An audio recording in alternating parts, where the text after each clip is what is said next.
सम्पूर्णलाई नमस्कार तथा शुभ बिहानी। लोकसेवा सामग्रीको युट्युब च्यानलमा सबैलाई स्वागत छ। आज मिति 2082 मंसिर 3 गते गोरखापत्रमा प्रकाशित लोकसेवा तयारी विशेष वस्तुगत प्रश्नोत्तरहरू लिएर आएका छौं। प्रश्न नम्बर 1 मा रहेको छ, नेपाल प्रिमियर लिग एनपीएल को दोस्रो संस्करण कहिलेबाट सुरु भएको हो? यो विक्रम सम्वत 2082 मंसिर 1 बाट सुरु भएको छ र इंग्लिश मितिमा भन्दाखेरि सन् 2025 नोभेम्बर 17 बाट सुरु भएको छ। खेल स्थान त्रिवी अन्तर्राष्ट्रिय क्रिकेट मैदान कीर्तिपुर काठमाडौँ, सबैलाई थाहा नै छ। सहभागी टोली 8 वटा छ र पुरस्कार राशि प्रथमलाई 1 करोड 10 लाख, दोस्रो हुनेलाई 51 लाख, तेस्रोलाई 25 र चौथोलाई 15 लाख रहेको छ। एनपीएल पहिलो संस्करणमा विश्वको सबैभन्दा भ्यालुएबल फ्रेन्चाइज क्रिकेट लिगको शीर्ष 5 मा पर्न सफल भएको थियो। कुल 32 खेल हुनेछ। यसमा अधिकांश खेल फ्लड लाइटमा खेलिने भएको छ र रंगशालाको दर्शक क्षमता 13,000 रहेको छ। प्रश्न नम्बर 2 मा राष्ट्रिय कर दिवस 2082 को अवसरमा सबभन्दा बढी आयकर तिरी सम्मानित हुने संस्था कुन हो? नेपाल दूरसञ्चार प्राधिकरण सम्मानित संस्था बन्न सफल भएको छ र व्यक्तिगत आयतर्फ राजबहादुर शाह, त्यसैगरी बैंकिङ र बीमा संस्था तर्फ Nepal investment mega bank limited पर्न सफल भएको छ। प्रश्न नम्बर 3 मा आन्तरिक राजस्व विभागले केन्द्रीय बीजक प्रणालीको सुरुवात कहिलेदेखि गरेको हो? र उत्तर हो विक्रम सम्वत 2074 मंसिर 1 बाट। त्यसैगरी प्रश्न नम्बर 4 मा विवाहित महिलाहरूको सबैभन्दा ठूलो सौन्दर्य प्रतियोगिता मिसेस नेपाल वर्ल्ड 2025 को उपाधि जित्ने प्रतिभा को हुन्? र उत्तर हो रक्षा पन्त बुटोल।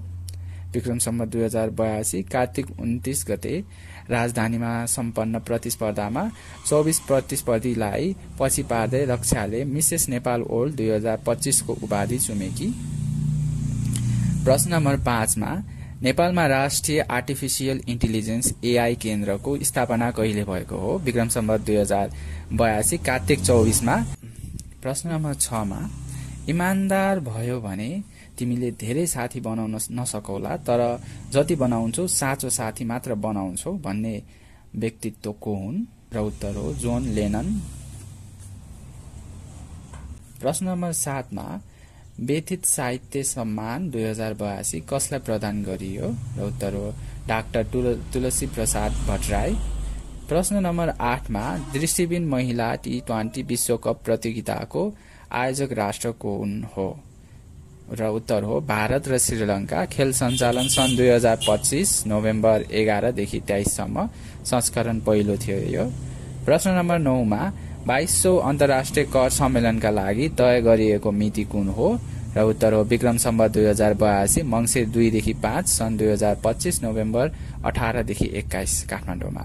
प्रश्न नम्बर 10 मा इन्डोनेसिया सरकारले राष्ट्रिय नायकको उपाधि कसलाई प्रदान गर्यो? र उत्तर हो पूर्व राष्ट्रपति सुहार्तो सन् 2025 नोभेम्बर 10 मा प्रदान गरेको।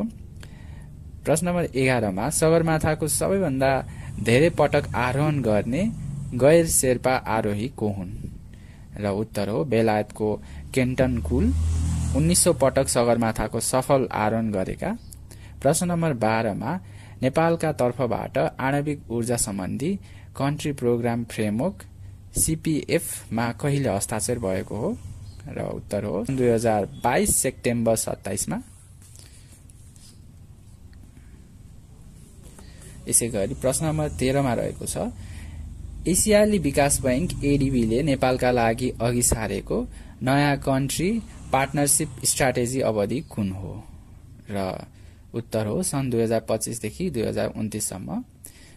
14 मा गोपाल प्रसाद रिमाल पुरस्कार 2082 बाट सम्मानित हुने स्रष्टा को हुनुहुन्छ? र उत्तर हो कवि मन्जुल मेघराज शर्मा नेपाल। 15 नम्बरको प्रश्नमा मध्य प्रदेशको सदरमुकाम जनकपुरमा प्रथम राष्ट्रिय शिक्षा सम्मेलन कहिले सम्पन्न भएको हो? र उत्तर हो विक्रम सम्वत 2082 असार 10 देखि 11। प्रश्न नम्बर 16 मा विश्वका 8000 मिटर भन्दा अग्ला सबै 14 हिमालको सफल आरोहण गर्ने पहिलो नेपाली महिला को हुन्? र उत्तर हो दावा याङजुम शेर्पा दोलखा।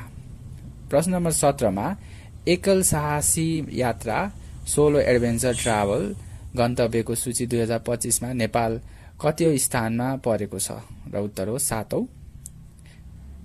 18 नम्बर प्रश्नमा प्रकृति मैत्री देशको सूचीमा विश्वमै पहिलो स्थानमा पर्न सफल राष्ट्र कुन हो? नेपाल।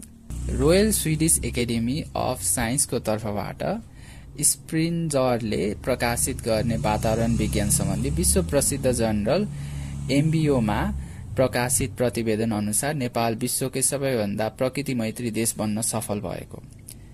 प्रकृतिसँग देशका जनताको संवेगात्मक तथा मनोवैज्ञानिक सम्बन्धका विषयमा विश्वका 61 देशका 57,000 मानिसमा गरिएको अध्ययनले नेपालीहरूमा सर्वाधिक प्रकृति प्रेमी रहेको देखिएको।